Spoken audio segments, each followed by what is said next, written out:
There we go. Um, I'm back. Hopefully, we got audio now.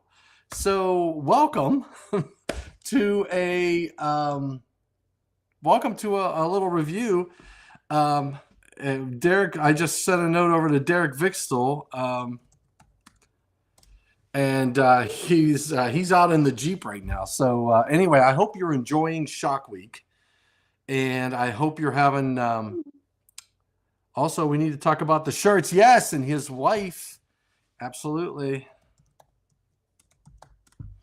So we had a really good day today. We had how many presentations? I think, if I'm not mistaken, we had today was Wednesday, so we had Jerry O'Connor this morning doing state code adoption. I'm live right now, so talk later. So we did. Jerry O'Connor did He did state code adoption this morning, and I think he did a great job. Um, he um, he goes state by state doing state code adoptions, and it's great to hear the story straight from his mouth. So hopefully you got something out of that session. Got to get my ears in. What else? So Jerry did state code adoption. And then starting at 12 o'clock, we had my buddy Wes Wheeler. Wes and I talked about suicide prevention. That was at 12 o'clock. And I'll tell you what, I learned a lot about suicide prevention. There's a lot going on in that regard, and a lot for all of us to and be engaged with. So hopefully you got something out of that session. I really enjoyed talking to Wes out at NECA. He's a great guy, very engaged in the industry, always has been. Just a great resource for the industry. So I hope you will enjoy that session as much as I did. The last session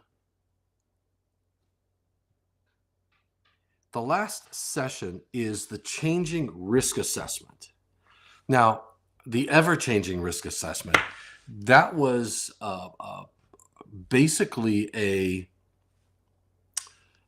an idea that he had. And so he and I were trying to think of ideas for the electrical safety workshop, trying to come up with an IEEE paper when I met him out at the electrical safety workshop. And Wes had this, Wes and I were talking about the fact that you do your pre-job planning, right? You do your pre-job planning, then you get into doing your actual work, and things can change. And we're going to talk about this as my buddy Nihad El Sharif is coming online. Look at that smile. Yeah, I was waiting. I didn't see myself. Like, am I on? And then I started smiling. Okay. Don't interrupt because you were talking. I thought I'm early, but I guess I'm not that early. No, you know what? I started a little early, and then I started, and my audio wasn't on. So everybody who started watching it was probably sitting there going, "Does Tom realize he doesn't have audio?" Oh my goodness! But yeah, so today's session, I was just going over the 3 sessions that occurred today. We had state code adoption with Jerry O'Connor, and then I had 2 interviews with Wes Wheeler that we did out at the NECA headquarters in DC. And what a great facility they got there, Nihad. It's really great. But he and I chatted about the fact that when you can start to conduct your you do your pre-job planning and you're following the safety plan. You do your pre-job planning. You've done your risk assessments, your shock risk assessment, your arc flash risk assessment, and then you get into the project. And we sort of talked about this with Vince last night. And then all of a sudden something changes. Yeah. And He had some and interesting stories for sure. yeah, and there's so many examples of how that can happen, and how you react and respond to that change can really dictate the safety issues that you present, not only to yourself but to your team members too, right?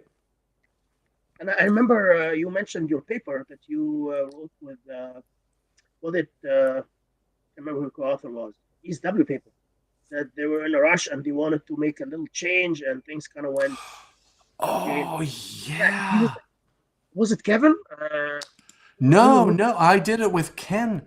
Ken, Ken, Yeah, Ken White. Ken White. Ken White. Yeah, I was trying, I said Kevin, no, Ken White. Yeah, because he retired now, but I remember.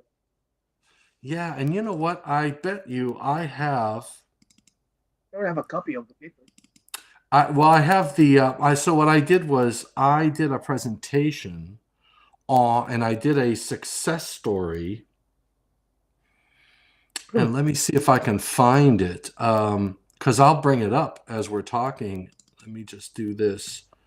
So I have the arc flash, I have culture, hazard risk assessment, shock injury, maintenance, one line.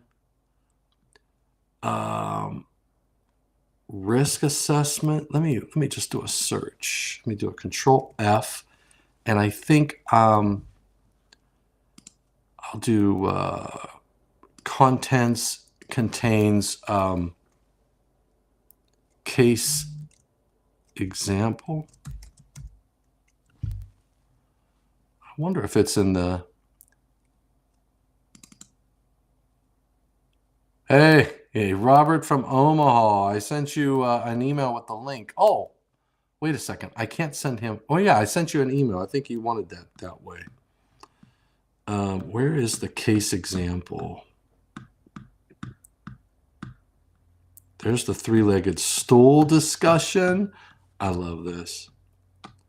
I know. So let me find it, because I don't want to talk about it until I find this case example. All right. I'm going to scroll all the ways down. Is this it? Nope. That's not it. Control F. Case.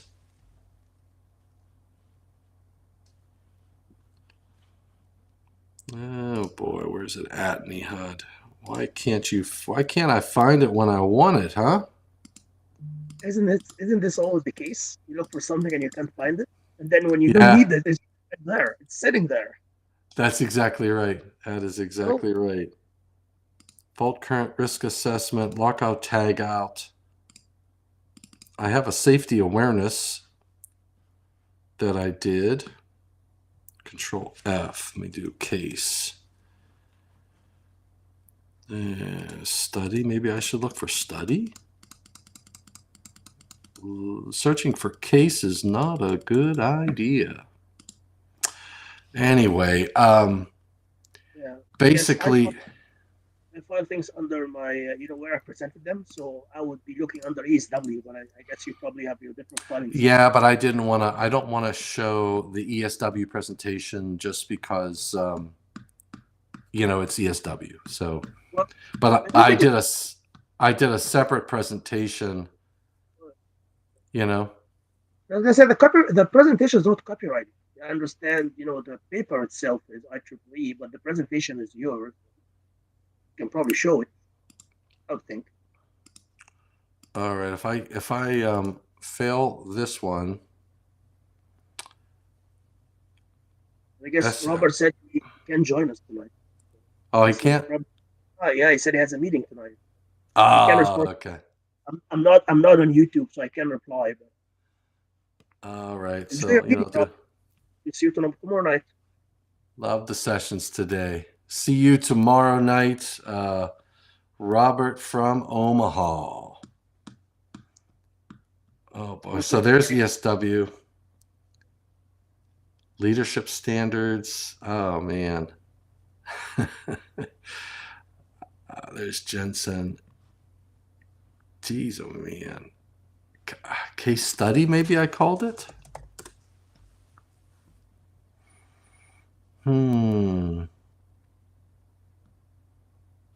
Let's look at the 8-hour presentation. Oh, that's the wrong one. So anyway, in that example, Nihad, we basically what happened in his case, they were supposed to pull the conductors out of the equipment, which was partially de-energized, right? They were supposed to use a rope because it was non-conductive and all that jazz. And what they ended up doing was that the rope wasn't working. So what they did, they got a come-along that had a chain. And that come-along that they used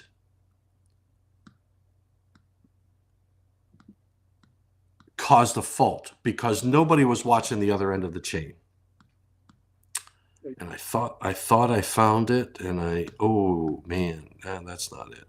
So that the other side of that come-along, the chain went down and went over, and it caused a fault, and they were downstream of an arc reduction maintenance switch. And I remember him thanking me. He said, thanks for that arc reduction maintenance switch. And I didn't understand why until after he told me the story, that it actually saved some lives. And when he relayed that, there it is, arc flash. Oh wait, incident energy. I thought arc flash incident. Trying to join us. Sorry. I know you're looking around, but yeah. Look, he said I'm trying to get in. Who is? Robert? Okay, I'm confused. He said I'm trying to get in now, so I don't know if he... Make sure he's using the right link. He used the wrong link last time. Oh, okay. Yeah, I can't send you the link, buddy. The email. I already sent it to him. So, but I mean, yeah, but I don't want to post it to everyone too. Oh yeah, I know you can't post it up there. Yeah. All right, so I'm not. I don't know why I'm not finding it, but anyway, that really is a bummer because it was a really good example. You would think. Do you have like a picture or something? No, if I could find it, I'd. You can grab the picture from the ESW presentation. This is the one that you can find. Yeah, if I could find it, I would do that. I'm searching for anything right now, so I don't care if it's I can't find it anywhere on my hard drive here. I thought you were still looking for the other one, not the ESW. Yeah, no, I'm looking for both. So anyway, what that really demonstrated was that they followed all the rules and procedures, but it was the last piece of the job on a Friday, and the rope wasn't working, so they changed the tool. So what they should have done was basically say, okay, look, we're going to change the tool. Let's redo the hazard analysis, because that's one of the things that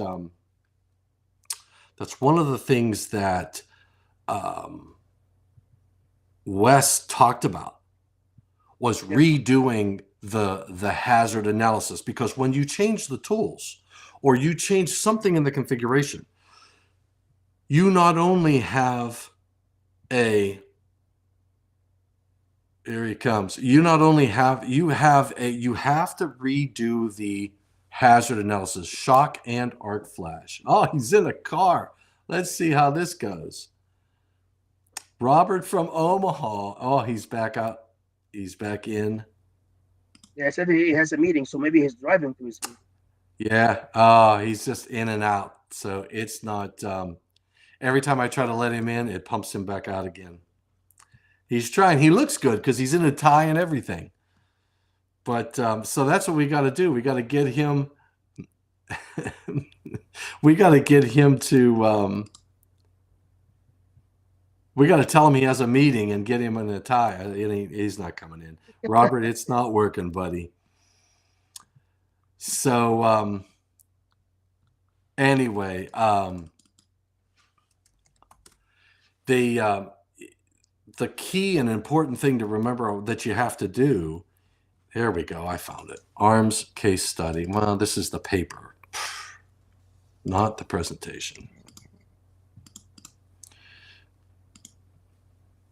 Robert, it's not working, buddy. Sample study. Nope. Young guns, switchboards, protection. It's not there. So, but it really tells you what you have to do is you have to redo your hazard analysis because you're going to possibly introduce new hazards. So that's the challenge when you are presented with a change on the job site. And that could be time consuming, right? So and it's a Friday and you want to get the work done. You've got there's Engelhardt. I'm late, but I hope I'm worth the wait. You may be late, but you're worth the wait. And Robert from Omaha is finally in, and we're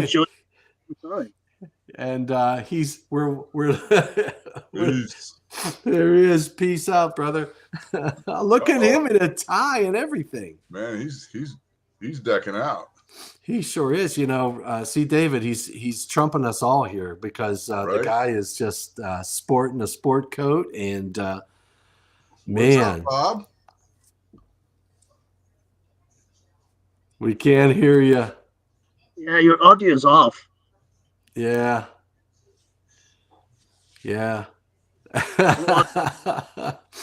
This is good stuff. Oh, man. You gotta love it. I should make him the focus. I should here we go. Ready? Let's all watch. We're gonna watch him. He got his tie, nice purple tie. Look at that.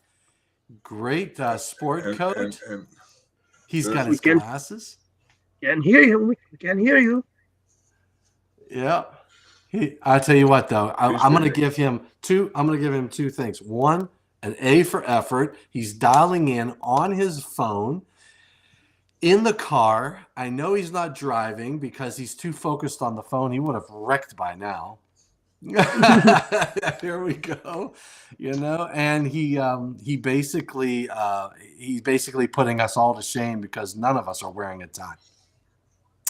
So I see he put something in the chat here. I have a meeting tonight. Love the sessions today. Yeah. So he's got a sunroof too. The guy's got a sunroof. He's all decked out. He's sporting. He is. He's sporting. Yep. And I was looking for the presentation that I had, David, that I had done with an example system. Where we had a good example of how the safety plan changes and then how you have to respond. And I tell you, I just can't find that presentation. I don't know why. See, that was part of today's sessions, right? Wow. So the two sessions. The one session that I was referring to, Wes Wheeler and I did on the ever-changing safety plan, and that was so the example that Nihad brought up, I did an IEEE paper that with Ken White where they had an issue. Where they used, they changed midstream during the work process. They followed 70E, all that. They were protected by an upstream arc reduction maintenance switch, and unfortunately, he's dialing in again. Unfortunately, they had a fault, but it really showed you. Whoop. Oh, Somebody else Yeah. trying to get in. There we we got go. audio for a while, and then we lost it. Can you hear me? I can hear you, but we're seeing an echo. Okay, is that better? Oh, it's perfect. Look at Is that- you. Is that more gooder? It's more gooder. Yes. It's more gooder. And Yeah. so you're Okay. that makes your hips look big. Yeah, that's yeah. Wait a It's second. like, I'll put my you hard know, hat on. That'll you solve stand it. in front of them and make you bigger and like look kind of Yeah. funny. Well, that camera, it's movement activated, kind of like Tom's was. And I had a hard time getting in on the phone, and even a harder time getting in on my tablet, and now I can't shut my phone off. Well, we're glad you made it. What's up with all this stuff? Well, I can only be here for about another 5 or 10 minutes, but I wanted to get in, and I really enjoyed. Who was that? Was that Wes? That was Wes Wheeler. Wes Wheeler. Wow. Yes. I mean, he brought some things to the table that just kind of blew my mind as to, like the control wiring. You were saying you've got an electrical safe for condition, but a control cable or a button might turn the whole thing on. And I he was never thought of that. Yeah. And then when they turned off the power to the 4,000 amp main and the lights in the room are still on. Oh, yeah, that's right. And it wasn't the main. It was Yeah. a feeder. And actually, it was feeding I think it was a pump on the other side of the wall or It's like support. a control center or something where they Yeah. were sitting. Standing. That was a perfect example of the 6 disconnect rule that I had never thought of on that larger basis. One of the 6 disconnects for the service was a 4,000 amp main for the motor control center. Yeah. Yeah. And you know what? Though when he brought up the fact, when I talked about the low voltage, and we were talking about that if you have a low voltage control circuit, you don't have the electrical shock hazard, etc. And when he said, what happens if one of those control solutions, maybe a push button or whatever, controls a process or something else, I never thought about what it's controlling as a possible hazard. Yep. That was just like, I had one of those oh wow moments, like that. Right. That is huge. That's huge. So you not only have to look at the immediate shock and arc flash hazard of the equipment that you're working on if you're working energized, but what if you activate something else somewhere else in the facility? Yep. That's huge. It sounds like that's a follow up of the cyber security too, right? Or Oh no, yeah, you're right. Yep. Yeah, no, no, you're I know where you're going. That is that's very true. That is very true. Well, that was a great point that the technology has changed. The code should change. And I like the one with Gary too on codes and standards, and how sad it is that you guys work so hard behind the scenes and you get all these codes passed, you have all the substantiation, and then you've got different states and things like that for whatever reason, and they don't understand, you're shot out of the saddle on adoption. That is just craziness. Yep. Yeah, you think about all of those committee meetings and all of the changes you get into the code, and then all of a sudden you have a jurisdiction, just delete it. And that's just well, and that's not just This was a shocker. not just the hard work. Yeah, not just the hard work that's been put in, but the disregard for the life and the substantiation. It's like telling those people, "Hey, you're not important enough. Our budget's more important than than your child was or whatever." Yeah, and quite often there's no the people who are making that decision aren't really involved with the process, and they don't understand the substantiation and the data that supported the required change. Yeah. It's kind of crazy. You have to fight on the federal level to get it in the National Electric Code, and then you have to go state by state. I've never been involved in that. I've been watching. When I found out that this is the case, I was shocked because I thought in Canada the Canadian Electric Code is as is by the provinces, so we don't have the same, I guess, process that every jurisdiction or every state can, not even state, every county can just do whatever they like without That's really. right. It's just kind of, part of me thinks it's offending because after all this work that and differentiation, someone that Tom just said hasn't been involved as much involved in the process just decides to throw it out because of whatever reason. Maybe it's just too expensive, or maybe they just have some I don't know. They just don't like a specific product or the process. You guys, crazy. Go ahead. I have to run, but I want you guys to remember that you are valued and appreciated for the hard efforts you're putting forth. I will join you tomorrow night. In the meantime, these are words to live by. Are you ready? I'm ready. Sumo wrestling is not for everybody.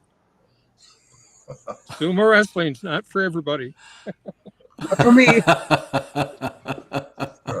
Thanks And for with that. I bid you good night. Thank you for those words of wisdom. I love it. I love it. All right, I found the presentation. Okay. Case study. Okay. Okay. So this was a case study that we did with Ken White.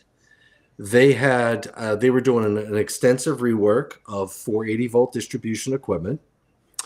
It was the last part of a project that that included basically taking 3 conductors out of the energized gear. And so what they did for pre-work, they removed all the cables out of the cable tray and all that. All they had to do was pull the conductors out.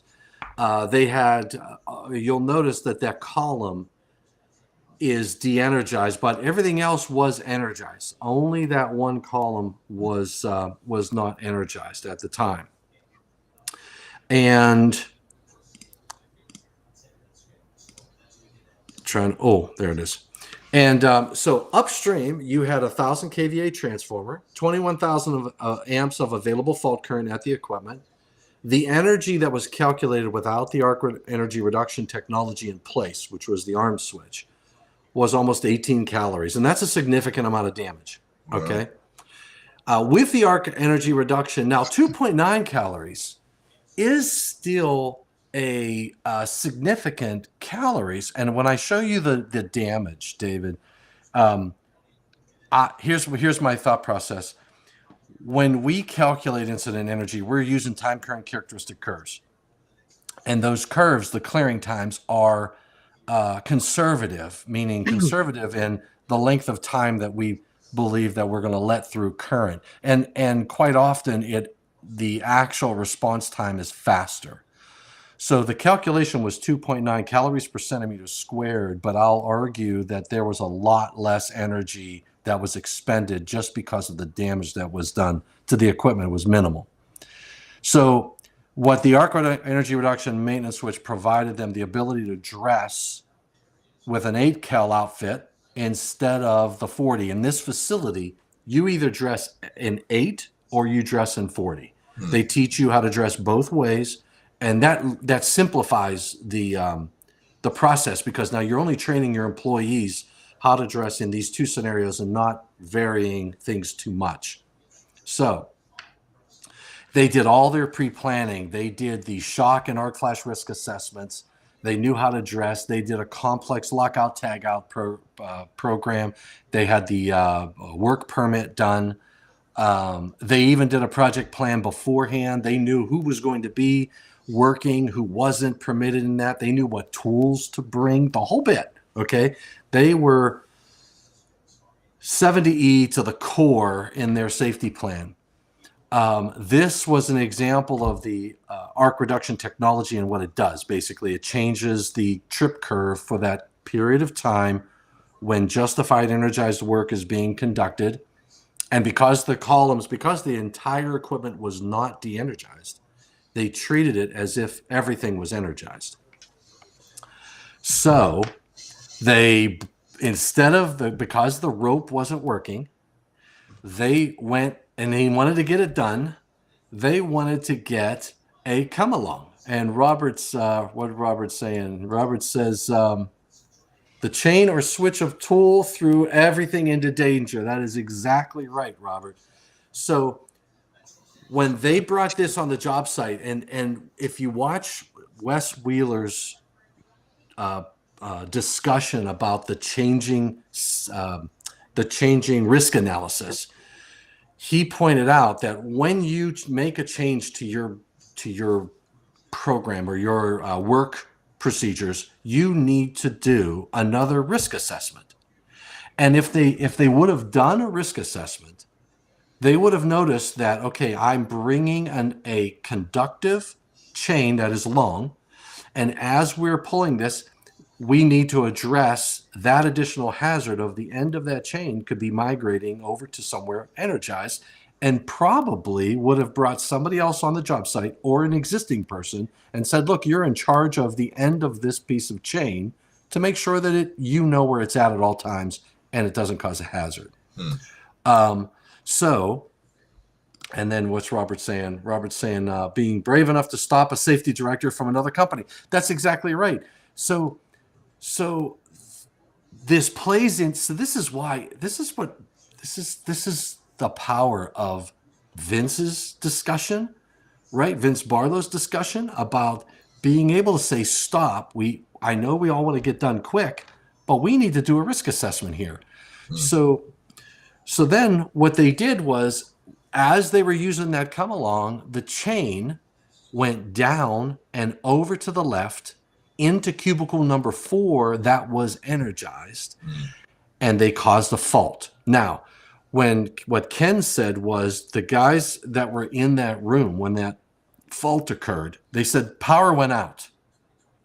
And the people, the gentleman who was closest to that cubicle, to this exposed say column, was like he saw a little blue flash inside, and that was the damage that he saw. Was when you look at where this chain hit, let me try to look at the damage. That there's a little bit of damage right in here. You could see right here on the edge, these two, they're about the size of a dime or a penny on the side. That is not a 2-point-some calorie incident energy event. That is much less than 2 calories. That there was a non-event, basically. They didn't have to replace the equipment. They didn't hurt anybody.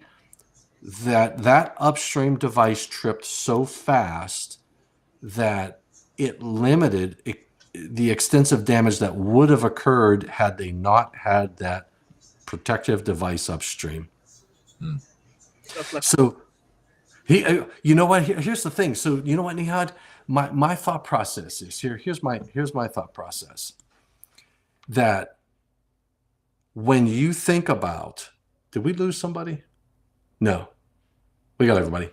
Okay. When you think about the process, what did he do? He did a safety analysis. They employed an arc reduction technology, which is your last resort, right? They were wearing proper PPE, and they had the accident, but it was a non-event. And I could argue that, hindsight being 2020, they should have redone the risk assessment. They should have done a lot of different things. Maybe had to bring somebody else onto the site to manage the chain and whatnot. But because they followed all of those procedures and they locked and tagged out the arc reduction maintenance switch upstream, they saved some lives. And I would argue that's that whole process of 70E working for you as the, what happens when things go wrong type of deal. So thank God they they had the technology upstream. Had they not had the technology upstream, this would have been a completely different story. Right. This But- is what I meant when they got lucky that they did some of the right things. They didn't do it everything according to Yep. they didn't do it the way they should have, but they did some good things that saved them. And this is what I meant by comment that they got lucky. But of course, they did some good Yeah. things for sure. Otherwise, like you said, things would have been much, much worse. Much, much worse. Yeah. And that's why it's really important. And that wasn't a code requirement, right? So you can't say, well, they had that technology installed because of the NEC. That was installed well before 24087. Oh, yeah, right? this was 2017 on your slides, right? I noticed the date, yeah, right. So it was not Yeah. required, but so they went over and above to Yeah. make sure that, which is a great thing. And this is, I guess, I think you and Wes talked about this, and I always like to reiterate that codes and standards are your minimal requirement. It's just like, I mean, unfortunately, people think if you comply, many people, I shouldn't say everyone, many people think once you comply, then you did your job, which is not true, because it's Right. just the minimal requirement that you can live with. There's nothing stopping you from going above and beyond to make sure that it's safe. And in fact, as professionals, whether you're engineer or technician or electrician, this is part of your due diligence, right? It hopefully never happens, but if something goes wrong and you have to stand before the jury and judge and jury, they would ask you, then you know that you could have stopped this event from happening. And sure That's enough, right. if you know how to stop it and you did not take the actions, just saying that I complied with 7E or the NEC is just not enough excuse to get away. It's not. Yeah, that's a very good point. That's a very good point. The other one, I'm gonna look for the video of the quencher. Here it is here.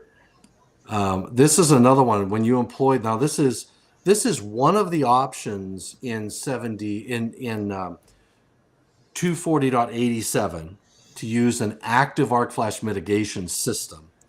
But this is what we call the. I'm hoping it plays. The arc this is the arc quenching technology.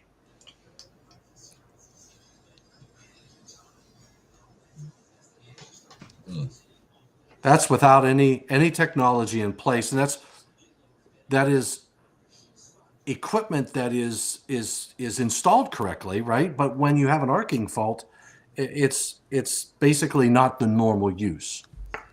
So pretty significant. Now the second video is the exact same scenario with an arc quenching technology. Tell me that's not impressive, That is sweet. Yeah. Yeah. I have to say, and please don't correct me if I'm wrong. I really, for the first time I heard about the arc quenching back in the day, I was impressed because it's just the idea is brilliant. You're creating a 3-phase short circuit on your system to make it trip quick enough to avoid this damage. So I was like, Yeah. man, you came up with this idea that you create a 3-phase short circuit on your fault on your system, which is, we know that the worst fault that a system can ever be exposed to. You're doing it deliberately to save yourself, which is really brilliant. Oh, absolutely. And when you think about how fast that clears in 0.004 seconds. Yeah, because of the fault current, that is crazy. Like you have a 3-phase short circuit, so the amount of current is massive. Yep. Doesn't just get you way into instantaneous. Wherever your overcurrent protective device is, it just trips. Like the only time I think you need is the time for the contacts to move or for the element of a fuse to melt. Otherwise, there's just zero delay. It just trips right away. That's exactly right. Isn't It's that, just a very impressive idea. 0.004 seconds. Isn't that 4/1000ths of a second? okay. Yeah. So here's the thing, David. One cycle of current is 0.016 seconds. 0.16? Yeah, 0.016. Because I thought there was 60 cycles per second. Right. So 60 divided by 1 over 60. 1 over 60. 1 over 60. 1 Oh, over 60. 60 60 milliseconds. 1 over is 0.016 seconds. Okay. Okay. Or zero, it's actually 0.0166666666. Right. Right. It's But we just say 3 0.016. So a half of a cycle is 0.008. Okay. A quarter of a cycle is 0.004 because that's half of a cycle. So you have 0.004 seconds. That device, that arc reduction technology operates in a quarter of a cycle of current. That is just impressive. Yeah. Yeah. Absolutely. This is very similar to current limiting fuses, right? Because I know the current limiting fuses kind of operate in a cycle roughly. I'm not I don't know much about yeah. So a current limiting fuse will operate in a quarter of a cycle or faster. Okay. faster. Yeah. So they'll give you a very fast response time. This device, now the way that works is there's a relay inside the equipment looking for light. There are it looks for light. It looks for a large amount of current flowing through. And the other thing it does is it knows that none of the other devices in that equipment are trying to open, because those types of breakers, when those contacts start to open, like if there was a feeder fault downstream and you're drawing an arc that generates the light in the equipment, you don't want to trip on that. You don't want a false trip. So that device, think about everything it's doing. It sees the current go up. It sees a light.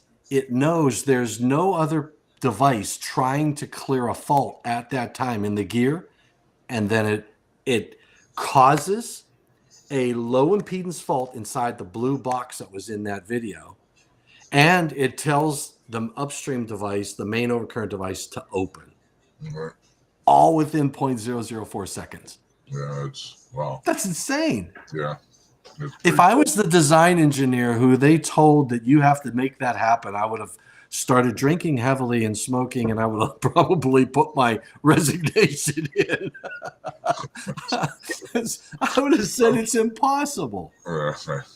But but they got it done, and that is proof in the pudding when you see that design operate and function like that does. It's just absolutely insane.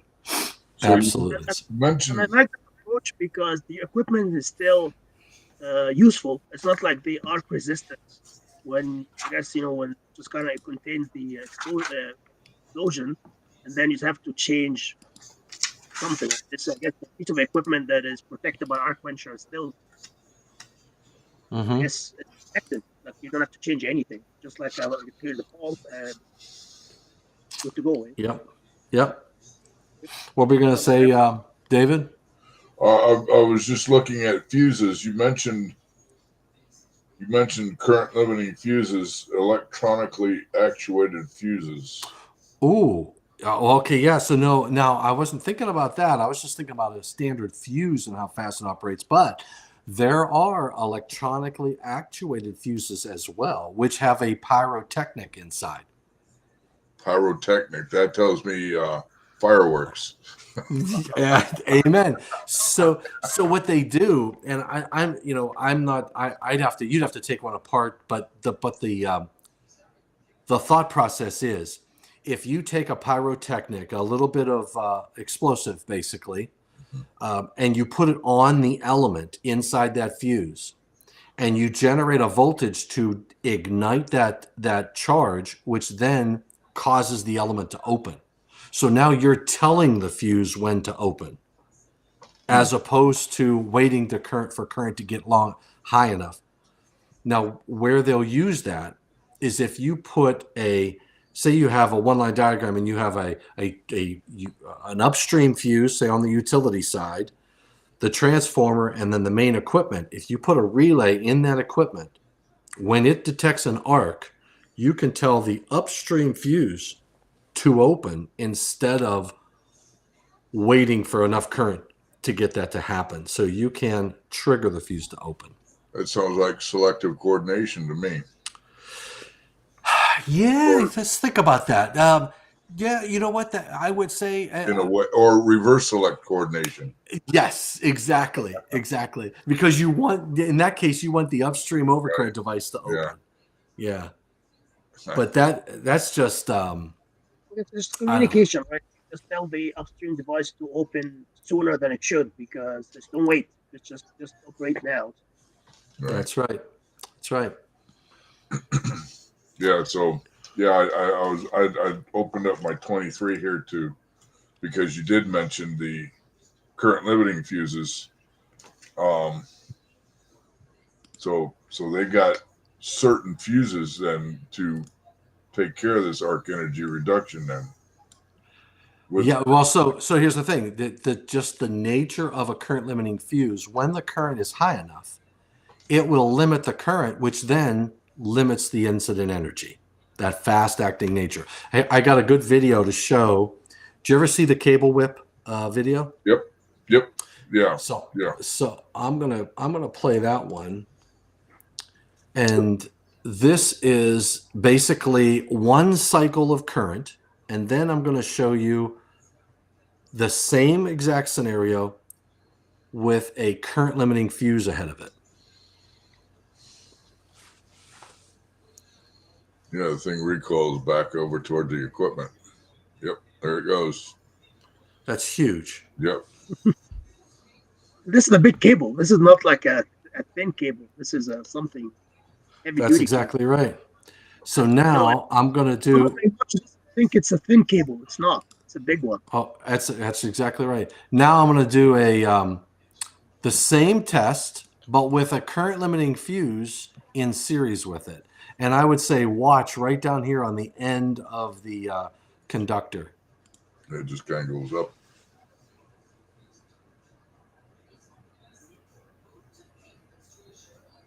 There.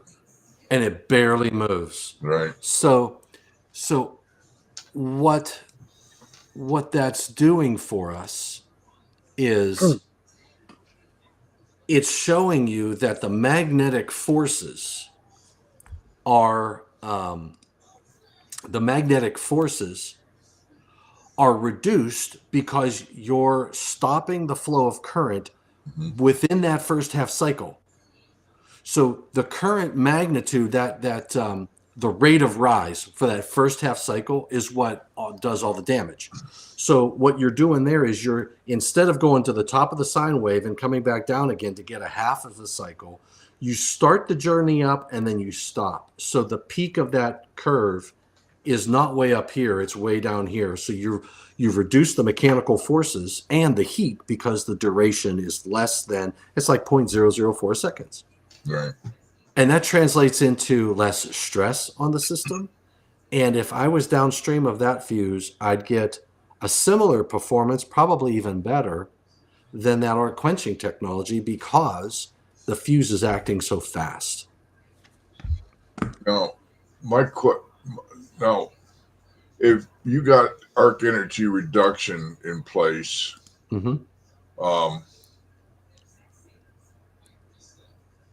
I saw a picture just recently of a service, 480 volt service, with like 2 feet of conductor in it, and it had to be in at least 10 sets of conductor coming up and terminating to these bus bars or whatnot.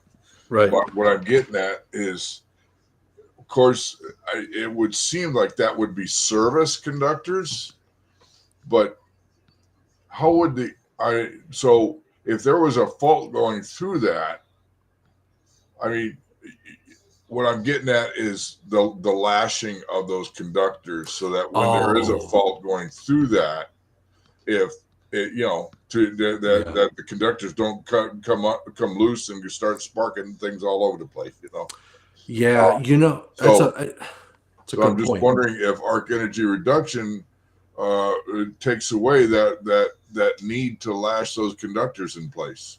You very well could. It depends on the magnitude of current, right? but you're not going to have that flexing of that conduit until you have those higher fault currents It wasn't with the conduit. magnetic force. It wasn't conduit. It was just No, conductor. Yeah. Okay. So what I mean is the flexing of the conductor on the termination, right? And that's the issue, is that's the concern, that when you have a fault and you have that through fault, the magnetic forces on the conductors are going to cause that tension on the termination. Right. And I would argue if you have an arc, if you have a current limiting fuse and you're operating in the current limiting region, you have a lot less stress. I mean, as identified by that cable whip example, right? But if you have, when you have that fault and you have the magnetic forces pushing conductors around, you very well could, and especially if you had a termination that was weak to begin with. Right. And it may not pull out, but you really, I mean, that's what thermography is supposed to find. You know, people think, well, I'm going to look at the circuit breaker that was supplying the fault, but they forget, to your point, the entire rest of the distribution system where those magnetic forces may have impacted every termination all the ways up to the utility or the generator. Okay. So, yeah. So in that scenario, then lashing would be appropriate to do then. In my opinion, you should be doing something for that. That's just where my thoughts are. Now, is that? I'm just trying to think of where. I mean, I Mike Holt taught me that back in the UNEC videos for 2017 in December of 2016. Yeah. Yeah. So where is that in 310 or? That's a good question. Let me look.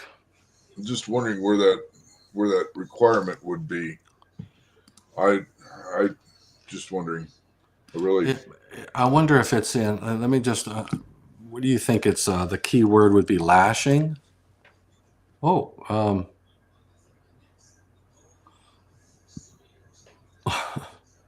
No, that can't be it. What would you call it? Binding?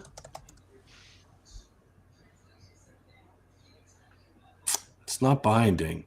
I don't know what you would call it. I wonder if it's in, if I would think about chapter 3, maybe in article 300. You got the limitations, you got conductors, single conductors, paralleled. Protection against physical damage. You have bored holes. You have notches in wood. Yeah. Non-metallic sheath cable. That wouldn't be it. I didn't mean to. No, I mean this is a good discussion, but I don't know where it's at in the code. If we could find it, if somebody out there knows, if anybody wants to put it either in the chat or in the notes comments for later. That would be great. Yeah. But yeah. I don't, I don't know. I can't remember where that's at. And I don't know, I don't know if it is a code requirement though. Is it? Maybe in 408? Chapter 4? I'm thinking maybe possibly, I don't know if it would be in 110 because it wouldn't apply to everything. Yeah. So. Yeah, the term lashing, lash is not in there. Not binding. I'm not sure what it is. But I've seen that, and I've seen that in some of our brochures about how to tie those conductors for those fault currents because you want to limit the amount of stress on the terminations. Right. I think it's a good practice. Because even if you have a current limiting fuse there, if you're not in the current limiting region, you could still have currents that will flow for a longer period of time. Now you could argue how the magnitude is much less, and that means the magnetic forces are much less, but I don't know. I guess it would depend on. I mean, once again, it was like at least 10 to 15 sets of conductors on each face of 480 volt. Yeah, that's huge. Oh, Have absolutely. 10 to 15 sets of conductors on each face, terminating to So that's got to be massive available fault current there, no doubt. Depending on how close the transformer is to it and whatnot. So, but well, I can't imagine it being too far away, quite honestly, because that would be a lot of money in conductors being spent. So That's true. And remember too, if the manufacturer's instructions require that lashing, would then that be the conductor manufacturer or no, the equipment manufacturer. so then it would possibly be in 408 then.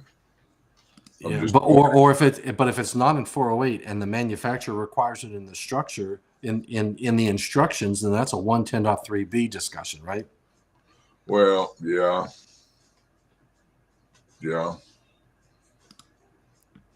Oh, here we go. Here, look at this. Hold on. Let me show you something. All right.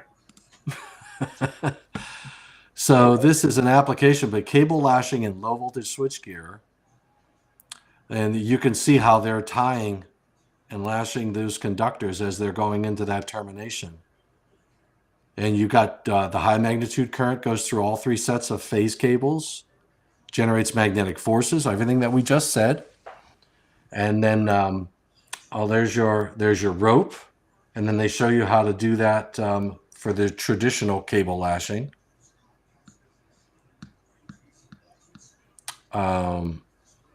If the phase cables are not properly supported during a high current event, they may move violently around the gear with a rapid movement. Equipment failure can occur. Equipment failures include cables pulling out of lugs, right? We said that earlier.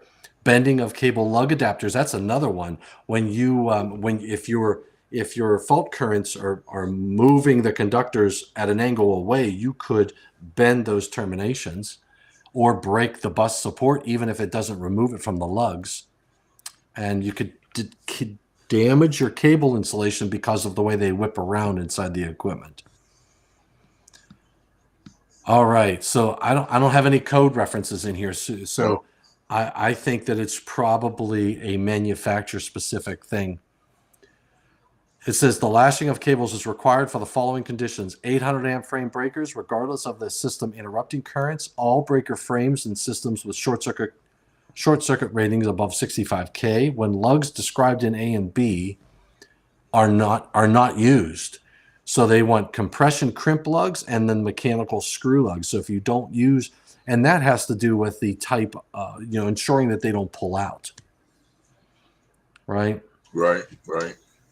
So there is some guidance from Eaton in this regard, and it's a cable lashing and low voltage switchgear application note.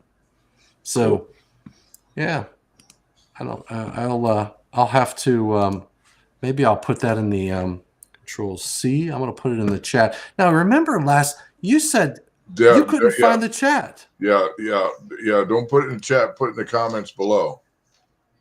Okay, I'm going to do that. Yeah, because the chat disappears after the live goes away. That is not good. I don't know if it's a setting or what it is, but I'm going to go. And I think I've gone to a few of the videos where the chat was open, for the on-demand viewing, and the chat was gone. So. Yeah, and I can't comment on it. Yeah, I can't make a comment yet. I guess I have to wait. So, anyway. But yeah, so that's I don't see anything from a code perspective, but I do see it from probably a manufacturer, from a manufacturer's perspective, saying when they recommend you do it. There's even an FAQ on cable lashing. I'm just looking through some of the stuff. There's a Minnesota Department of Labor and Industry, bracing of conductors. Look at this. Look at this one. This is interesting. This is the MDIA, Minnesota Department of Labor and Industry, bracing of conductors and switchboards and current transformer compartments. Electrical equipment which has been tested for a rating greater than 10,000 amps and which require conductor bracing must be marked. The marking shall state the following. Where you got a standard right there. Well, where? The standard dead front switchboard UL 891 contains requirements. Look at that. UL 891 has a requirement, and that's why the manufacturer's instructions will have it, but I don't see it in, you know what I'll do? Let me, 6 inches. There's some work. Oh, NEC 110.24 for field marking. So that's fault currents. Section 4.15. This is switchboard information from, this is from Siemens. For conductor lashing instructions on switchboards. Switchboards with a single fusible main does not require lashing. And that's because of the fuse, that current limiting device. Okay. Okay, switchboards with a single main molded case circuit breaker rated 4,000 amps or less does not require lashing. When using a WL circuit breaker, lashing is required. I don't know what a WL circuit breaker. It must be a model number of theirs. Still 4,000 amps or less doesn't require it. Yeah. That's interesting. So this is an interesting bullet from the Minnesota Department of Labor and Industry. So I'm just going down through. Oh, look, what's this? This is a YouTube eating video. Let's try this one. Look at this. How about that? Look at that.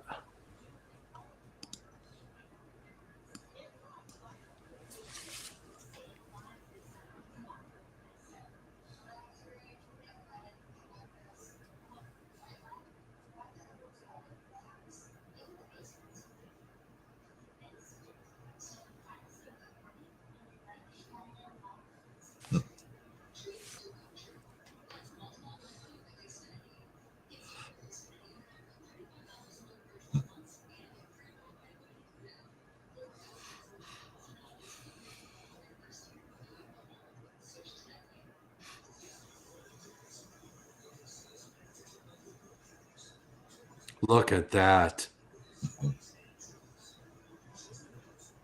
I don't even know if the sound is coming through.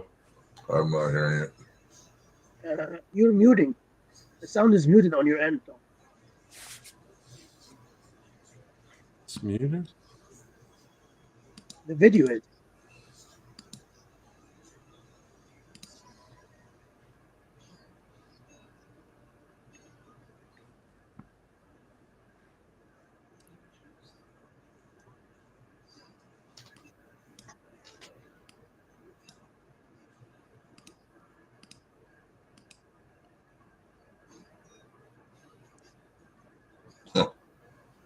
Look at that. Look at that. Now that is pretty cool. There's so look at that. Now a simple question led to not only an answer and some resources, but a video on how to tie it. That's pretty cool.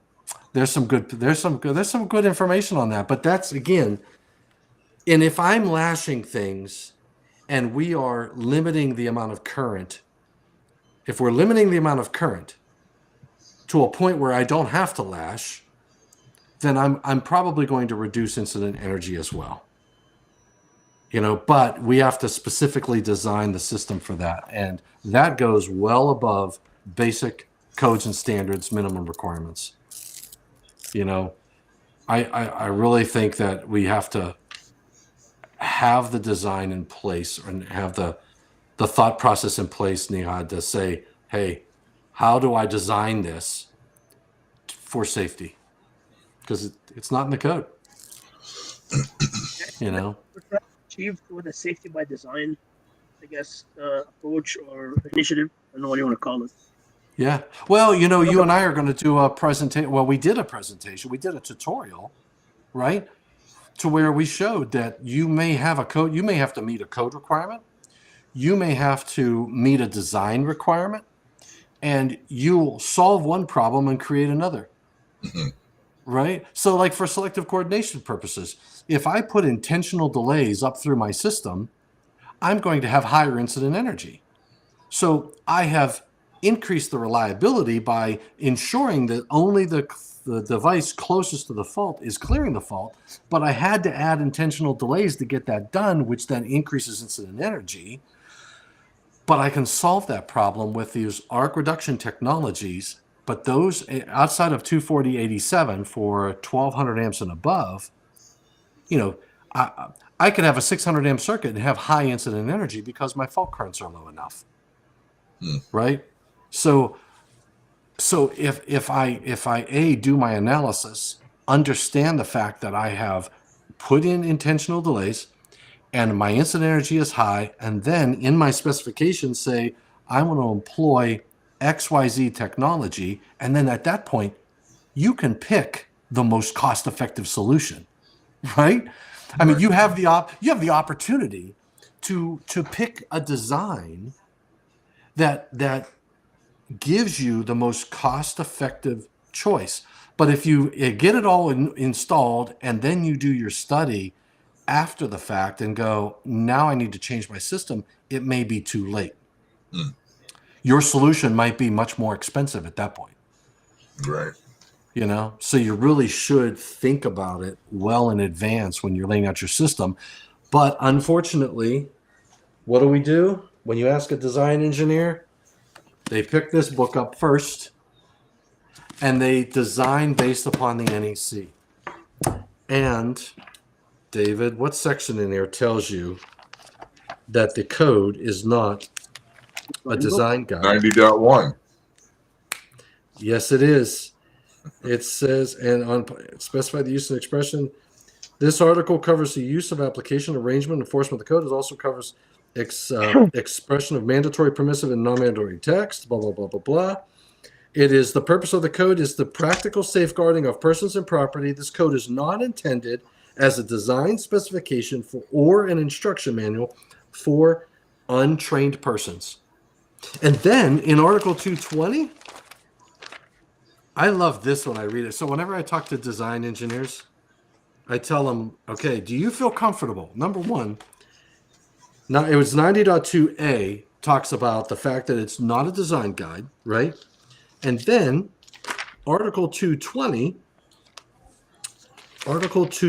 section 220.42, informational note says, God, I love this one. I love this one, David. Where was that again? In 220.42, Okay. the lighting load for non-dwelling occupancies. A, general. Informational note says the unit values of table 220.42a are based on a minimum load condition and 80% power factor and might not provide sufficient capacity for the installation contemplated. So they're telling you right there that if you do your load calculation, it might not be sufficient.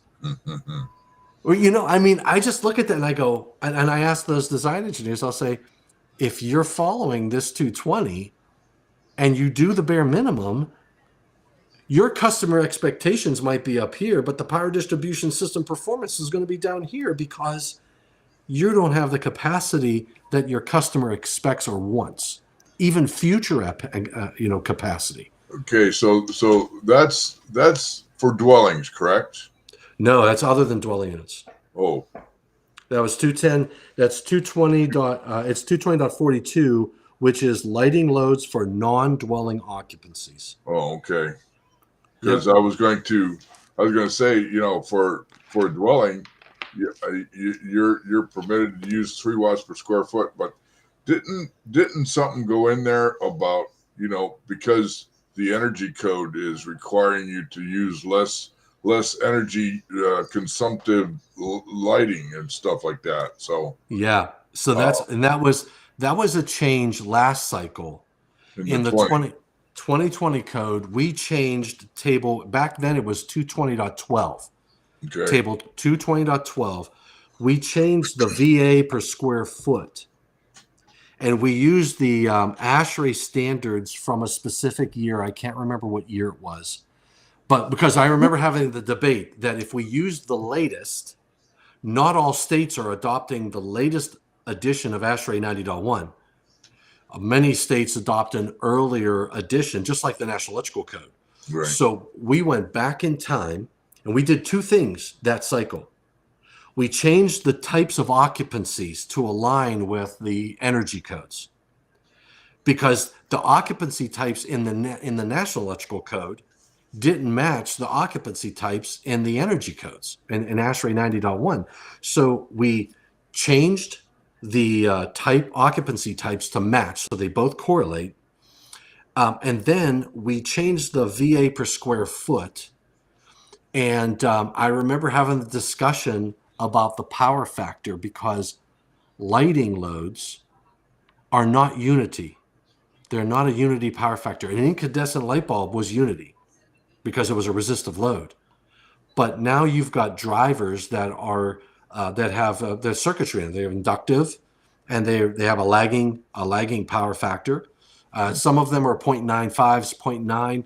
But what we found were that those compact fluorescents and things like that, and fluorescents can be as low as a 0.5 power factor, which means if they tell you that load is 10 watts and it's at a 0.5 power factor, the VA is 20 VA, because you divide that by 0.5.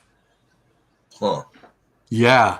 And so we had that discussion on the panel. And in fact, they were calling me Mr. VA.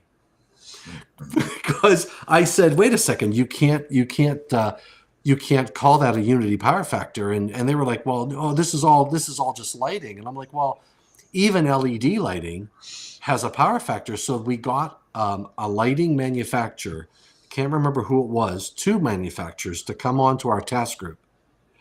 And we asked them the question, what is the power factor for a fluorescent, for an LED lights? And they said, well, it depends on how much money you want to spend.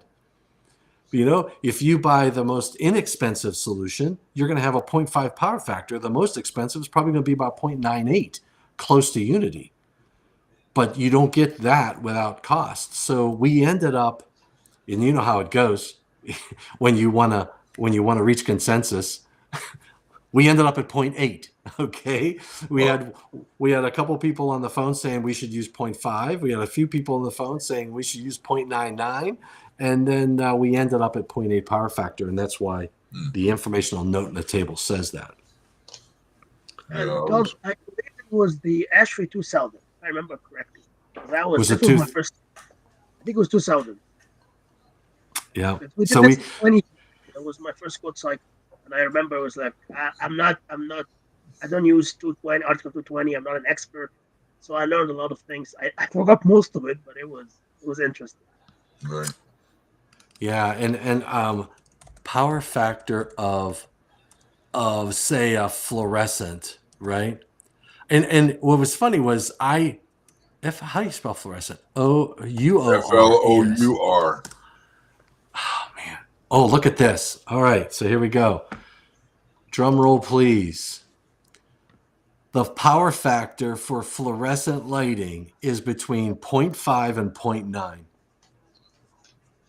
because it's got a magnetic ballast for fluorescent lamps, maybe either HPF or MPF.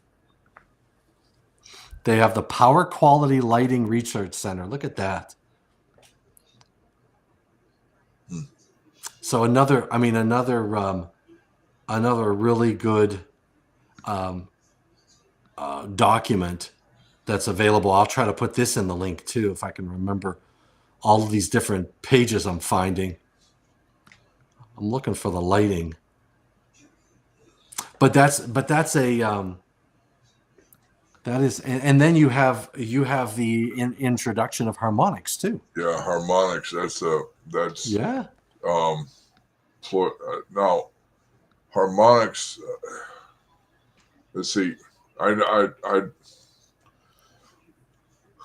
kind of familiar with it. Kind of not. All I know is that a 6-foot fluorescent has got some really terrible harmonics in it. Mm-hmm. And then, when you come to harmonics, then you're dumping a bunch of additional load on the neutral that you got to increase the neutral size larger than your phase conductors. Yeah. So I'm thinking that fluorescent lighting is on its way out, just like incandescents, quite honestly. Yeah, look at this. Compact fluorescent lighting systems, 13-watt quad tube, compact fluorescent lamp. Active power is 16. Power factor is 0.54. Look at that. And if your power factor, remember, we size equipment based on VA. We don't size on watts. But the lighting industry loves to talk about watts because that's what you typically pay for in your bill, right? You don't typically pay for your power factor unless you have a power factor penalty that the utility implies on you, which usually goes to industrial facilities and not necessarily commercial buildings. But you look at these and they're all over the board. Some of them are Unity. Oh, there's 100-watt incandescent lamp is Unity power factor. But you could have 0.5, 0.5. But here's a 0.4. Oh, that's a laser printer while in standby. So this is off. So this is just a look at different types of loads to give you a comparison. Now let's look at power factor. Power factor for LED lighting. 0.9, between 0.9 and 1. That's your typical LED lighting. Here's a Philips lighting. Power factor. Look at that. I mean, they have a white paper. How many pages is this thing? But they've done a lot of research around this, and I was astonished to see how much. I mean, when I first brought it up, it was like, well, they kept saying watts, and I kept raising my hand, going, well, we don't size equipment based on watts. We use VA, and then they would blow me off, and then when I put my foot down, I'm like, wait a second, we have to adjust these numbers. If you're talking watts, whatever the power factor is, you have to divide that by the power factor, and that's your VA. And that's when I think it was Larry Ayers who said, hey, you know what, let's get a lighting manufacturer in here to help us understand power factor. And then the more I started to search it, I'm like, wow, there's something to it, So I wasn't so they shouldn't have blown me off like that. You know what I'm saying, right, David? But yeah, so there's a lot of good resources for power factor of lighting, but that just tells you that if you really need to understand your customers' design objectives and your goals, and then design the system to meet those goals, and then go back and make sure you didn't violate the NEC. So you do plan review, right, David? Yeah. So when you look at a plan, you're looking at that design based upon the code. That's your goal, right? Yeah. So, but have you seen instances where the designer has gone above and beyond the code requirements, the bare minimum requirements? Or do you typically see that it lines right up with whatever the code is requiring? That's exactly what they did.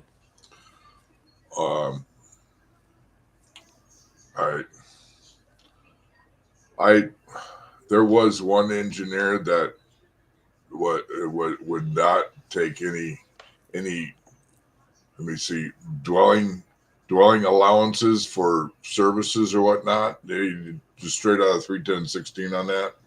Yeah. I really don't concentrate too much on the lighting, other than, I mean, you got lighting and you got emergency lighting and you got exit lights or whatnot. That's pretty much all I really concentrate on. I really don't don't look too much on excessive stuff. I love looking at the riser diagrams and critiquing the riser diagrams and panel schedules for Yeah. wire sizes and stuff like that. A transformer, I'll look at transformers when they do transformers and whatnot. I'll look at the panel schedule and load calculation on that panel that's being fed by the transformer, and if it's wattage, if the load calculation of that panel is over the wattage of the transformer, I call it. Say you got an overloaded transformer. They say I got a 78 watt, 78 kVA watt load on a 75 watt kVA transformer. I got 3 kVA overloaded. Yeah. Now, does that violate the NEC though? I don't think that there's any code requirement that prohibits overloading that transformer. Really? Yeah. Oh, Jesus. Yeah. Well, Now, it's a good design decision to say you shouldn't overload that, but I remember talking to Donnie Cook about this. Yeah. And his comment was he wanted to see a requirement in the code that said the transformers shall be sized for the load. And I am not aware of any of those locations where there's nothing in the code that says, because nothing in 450 then. no, in fact, no, not that I'm aware of. I've never seen anything in 450 that says about. Now, from a design perspective, you would say, hey, look, you should size your equipment correctly. And it's the same thing as for a generator. I got a 22 kW load calculation for a 20 kW generator. You're overloaded. I don't care what the breaker size is. Yeah. I mean, so. But what's funny too is in Article 702. In Article 702, you're allowed to overload that generator as long as you don't have an automatic transfer switch. Well, right? yeah, for manual transfer, yeah. Right. And then, oh boy, we're getting. Oh yeah, we're getting deep here. And then let me give you my opinion on something like that. Sure. Okay, a flip of a switch. That's a manually transferred load, in my opinion.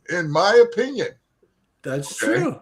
Yeah. So even though you got an automatic transfer switch and all that kind of stuff, you got automatic transfer switch, but you turn on a switch, that's a manually transferred load, in my opinion. You go to turn on your stove. That's a manually transferred load. Wow. You go to turn on your washer and dryer. That's a manually transferred load, in my opinion. Oh man, we're getting deep now, man. Boy, I'm loving this. Oh man. So, but no, but once again, in my opinion. No, yeah, okay. You're right. And everybody has one, right? Yeah. Yep. Now, in 702. Now I know that the panel 4 guys and gals in Article 690, and they don't want the 702 restrictions that you have to size the system for the load. And I remember having a task group. We had a task group meeting, and the comment was, you install. Now let me ask you this. Let me ask you this question. If you have a system where you have a photovoltaic and an energy storage system, batteries, PV and a battery, an inverter. When the utility goes out, the inverter powers the loads. Right. Okay. Right. And then when the utility comes on, the inverter is not powering the loads. You're basically charging the batteries and all that jazz, and the PV system is charging the batteries. Do you call that an automatic transfer switch or not? I would tend to think so, yeah. But so that do I critique the loads that are? They don't even give me what the loads are.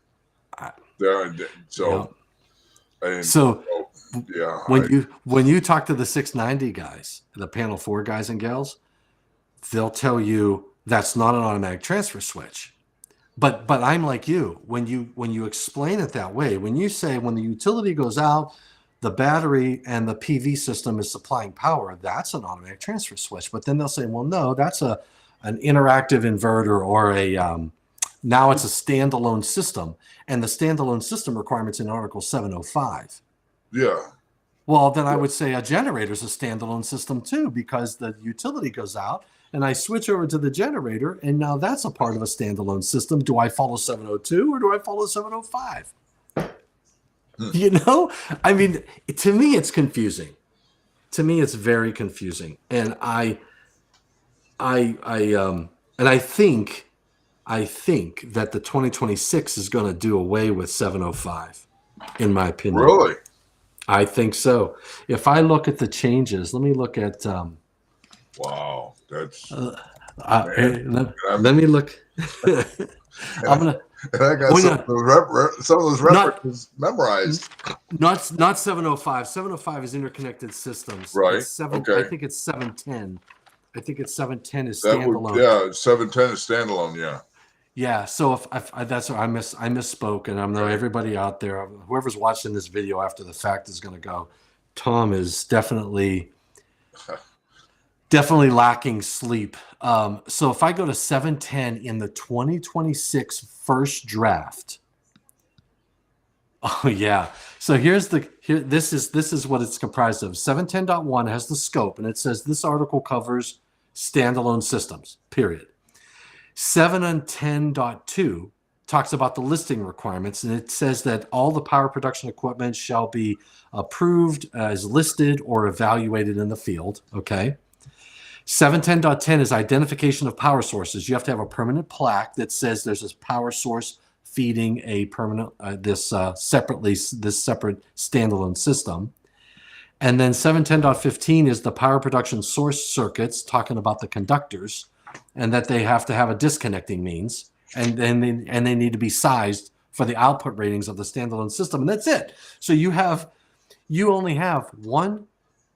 You have the scope, you have a listing requirement, you have a signage, and hey, you got to size the conductors correctly.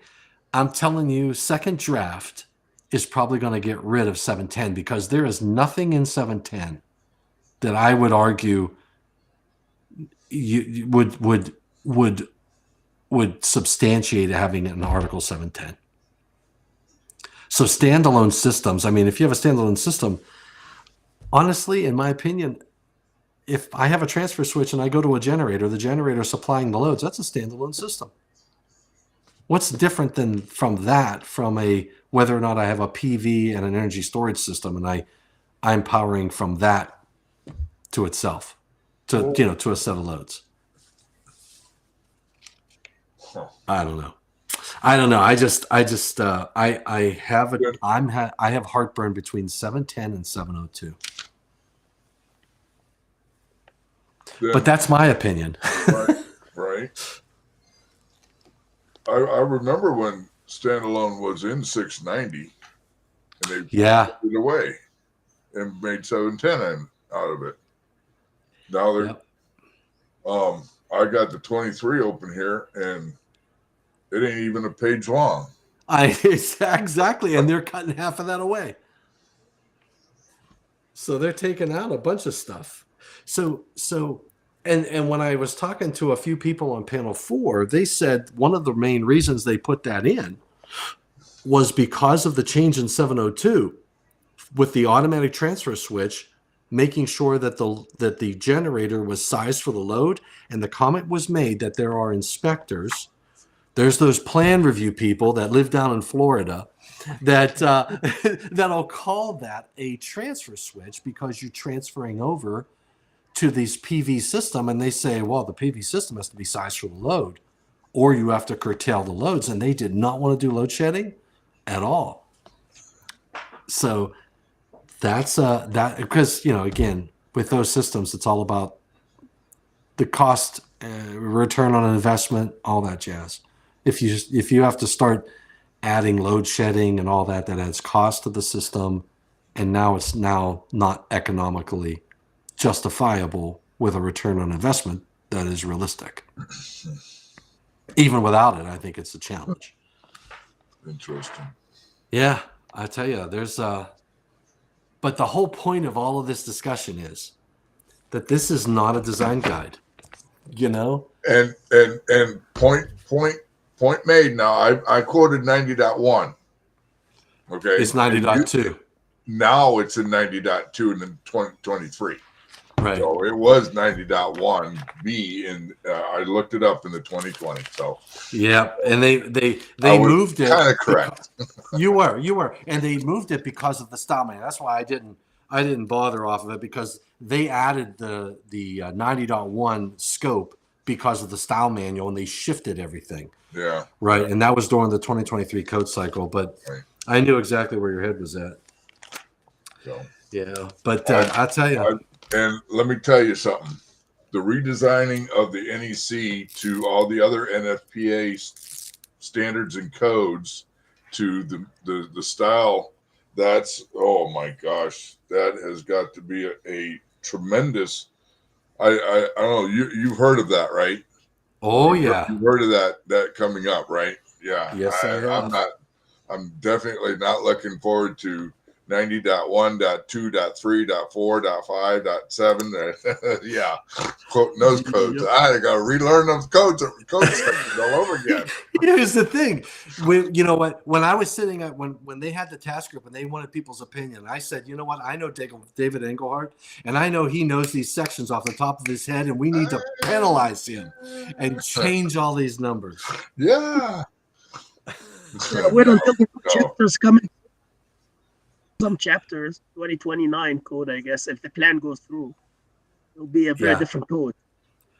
Yeah, and what I like is the Larry Ayer is driving for an annex in the 2026 code that will give you a look at what the code, like this new reorganized structure.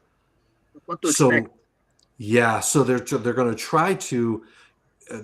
What they want to do is make sure that we're aware of it as it's coming down the pike. They want to introduce the future. Yes. Yeah. As annex, so it's not enforceable, but it's informative, and it says, "Hey, look, this is what you can expect over the next code cycle and possibly in the future." Because you know what happens. We're going to make the changes. We're going to go, "Oh crap, we should have done this, should have done that." It's going to be tweaked for a while, and my fear is that we lose sight of the technical content. That's what I fear, because you're going to have a lot of your power. When you look at panels 1 through 4, you have people who sit on those code panels. I call them a powerhouse, right? Because you've got the Mark Odys of the world and the Robert Osbornes of the world who can quote sections, who understand how it's laid out. If you take those brains and say, look, I want you to focus on reorganizing and restructuring, those brains are not focused on the technical language that's there.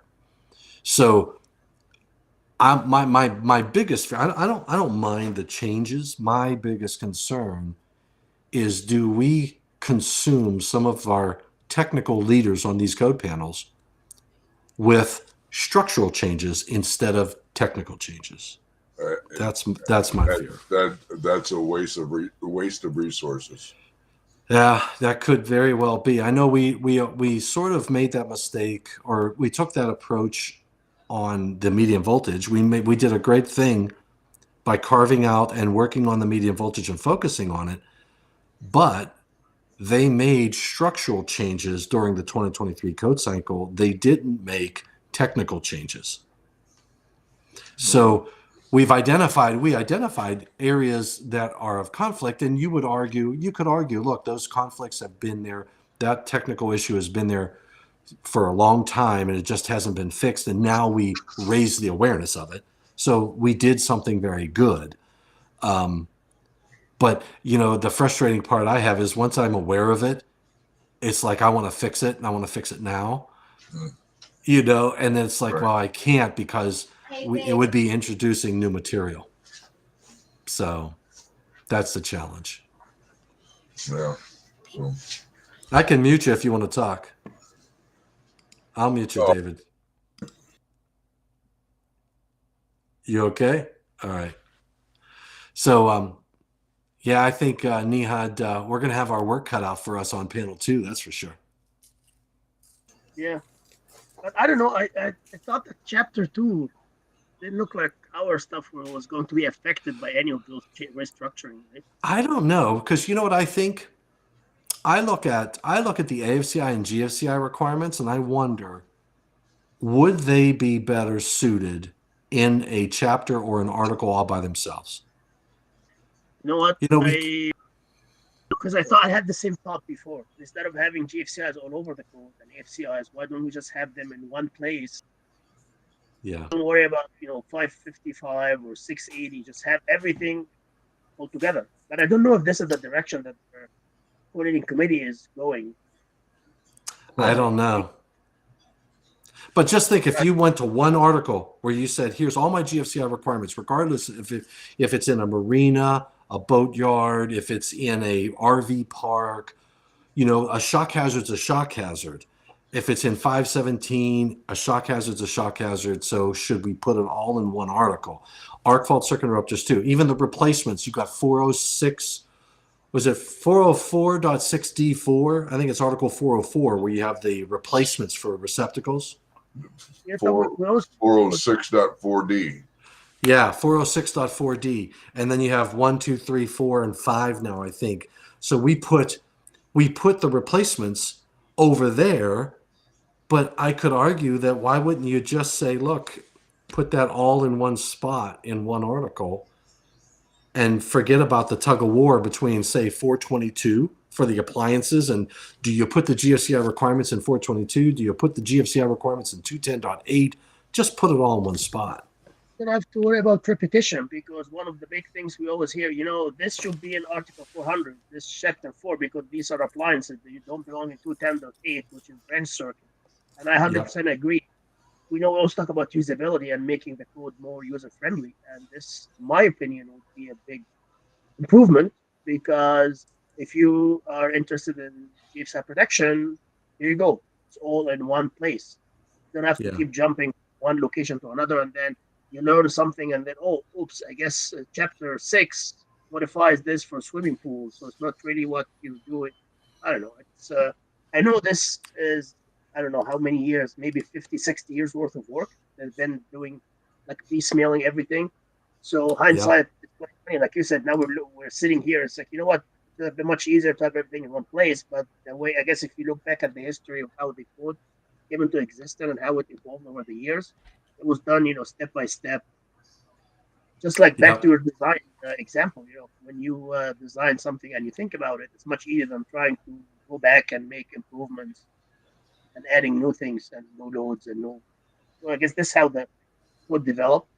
I don't know if the restructuring is happening. Maybe this would be I think this would be a very good improvement to make. We're just redesigning the whole code as well. But I don't know. I don't recall hearing this during the presentation that we had from Alamantia and Robert Osborne during the. No, they didn't get into those details, and I haven't heard that either. But it will be interesting to see as we move forward. I'm sure people are going to raise questions like that. I would think. I know I would. And then, so tomorrow, the GFCIs with panel 2, so there have to be going back and forth between panel 2 and panel X. Have it somewhere on one location. Yep. So tomorrow's ShockWeek presentations. Let's talk about those. 10 o'clock. We have, so tomorrow is like Derek Vigstall Day. Yep. So I have, and there's 12 o'clock to 1:43. At 12 o'clock session is the qualified person with Robert from Omaha. So that's a good discussion. And he had his golden tie on and his IAEI shirt for that one. That I think you're going to kick out of that. That was a good discussion. That's the video, David, that I had lost some of my footage, and there's a point in time in the presentation that I just disappear, but I'm talking. My video is gone, but my audio is there. So Mr. Invisible, Mr. Dimitrich, the Invisible Man. I was the invisible man, and I fixed the good part was there were a couple areas when my camera had to stop and then record, start recording again, because I recorded on my camera in 4K and my hard drive could not accept it fast enough, so it did it until it like tired out, and then it would restart. But I lost a period of time, so I used the audio from his session with me, and I used the video. But for the other times in that video when I copped out, he was talking, so I made him full screen, and you couldn't tell my video went away. And then I bring him back, and you would never know that I lost video. But then there was a time when I was talking, and I'm like, okay, I can't. I was going to show Robert at the time, but I mean, he's not saying anything and he's listening. Yeah, right. It would be like awkward. Yeah, I'll tell you that qualified person, that's going to be very interesting. Yeah, it's a good discussion. Very, very useful, and yeah, right. So, yeah. Look at anything that you're doing, Bob. Because you're talking at ESW that you're learning how to edit. Now you just became an expert. I am. I'm getting better at editing now. I am learning a lot, but it's costing me money too, because I'm buying sounds. I'm buying like the fireball that goes across. I'm buying all of these things. I'm like, oh, this is good stuff, but you don't want to overdo it. So I have to be very subtle. Because you could get all these different things and make it look crazy. So I'm trying to be very subtle, but so the outside of Robert, what we do is we work through 110.3A, then B. So A is general requirements. So 110.3 is your safety plan, basically. Right. 110.3A is your general requirements, and there was a really good general discussion. B is inspection. C is condition of maintenance. D is awareness and self-discipline. And I'll tell you what, how do you instill self-discipline? I mean, how do you even educate, and how do you police it? 110.3D is very challenging. And then E and F starts at E, F, and G, because they're very similar. That's a really brief one at 3:30. And then finally, I think that one's only like 15 minutes long or 10 minutes long. And then finally on 110.3H is your risk assessment procedure. That's what we'll close the day out with. And hopefully we'll get Derek on tomorrow night. That'll be a good discussion. That'd be cool. Actually, I was kind of hoping that, maybe Jerry could have been on. Yeah, I sent him the link, but I know, he's got some kids. You know what? I forgot to send Wes the link. I got to send Wes. I got to try to get Wes on. He sent me a text. Hold on. While we were talking, he sent me a text. And he said he listened to the whole session on the suicide prevention. He thanked me. And he says, I think we'll make an impact with that message. So, his heart's in the right place, no doubt. Yeah. Yeah. His heart's in the right place, and he's pretty passionate. So I think we're going to make a difference on suicide prevention. So, I finally shared this whole event with my email distribution list today. Finally. Oh yeah. with cool. the links to the ShockWeek. Yeah. The ShockWeek.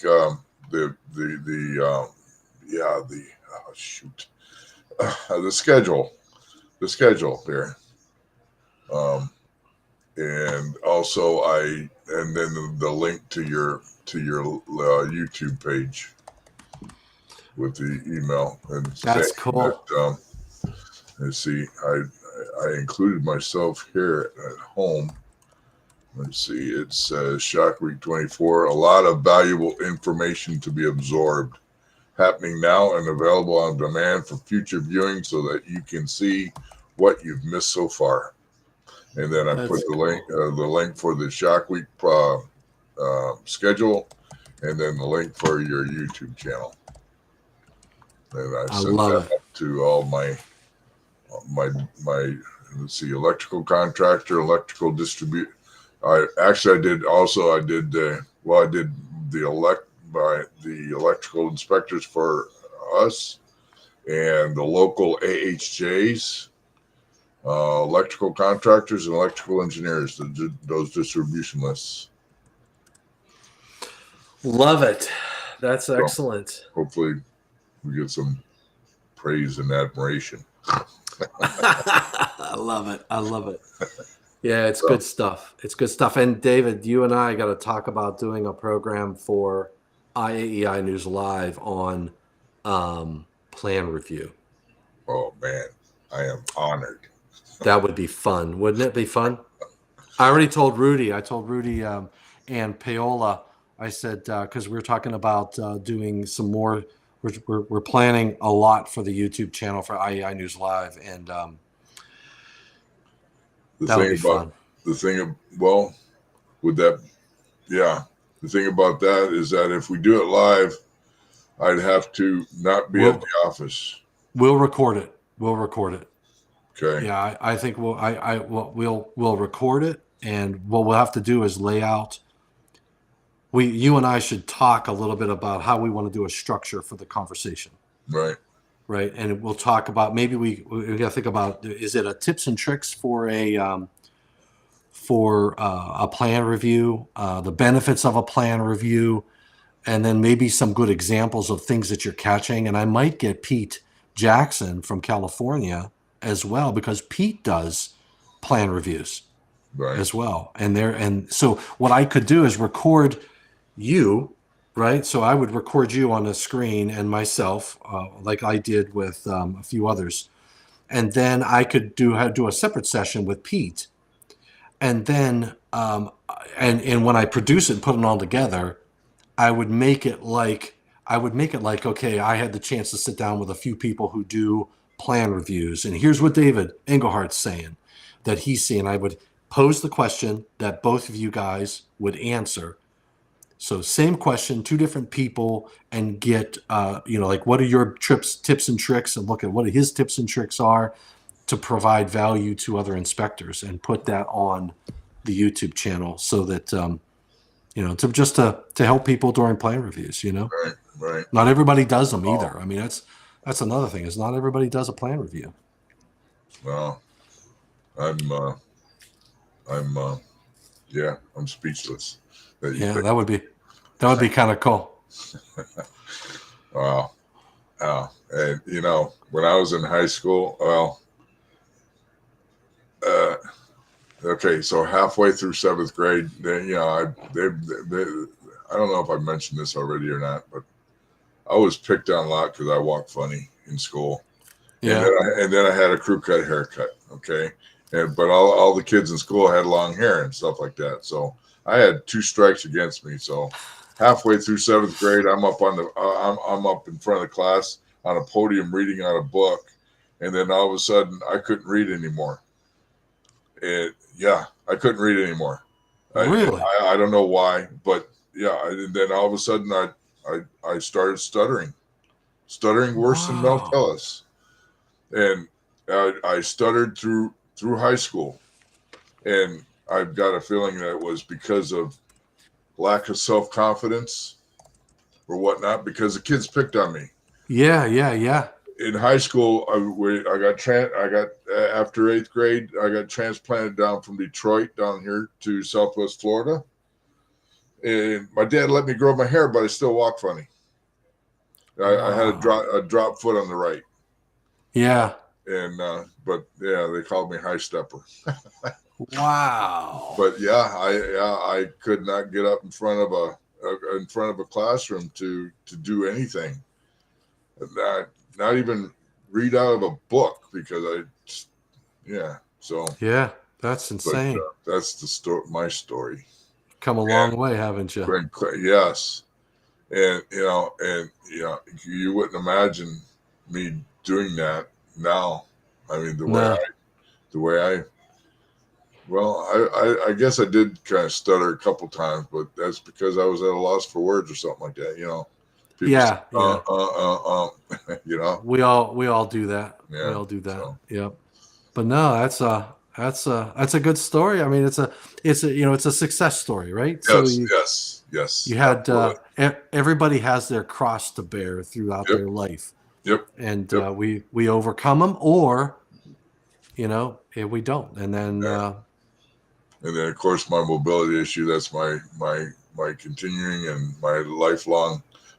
yeah. That's the cross that I'm bearing now. So Yeah, well, it's always good to see you at these IEI meetings. That's for sure.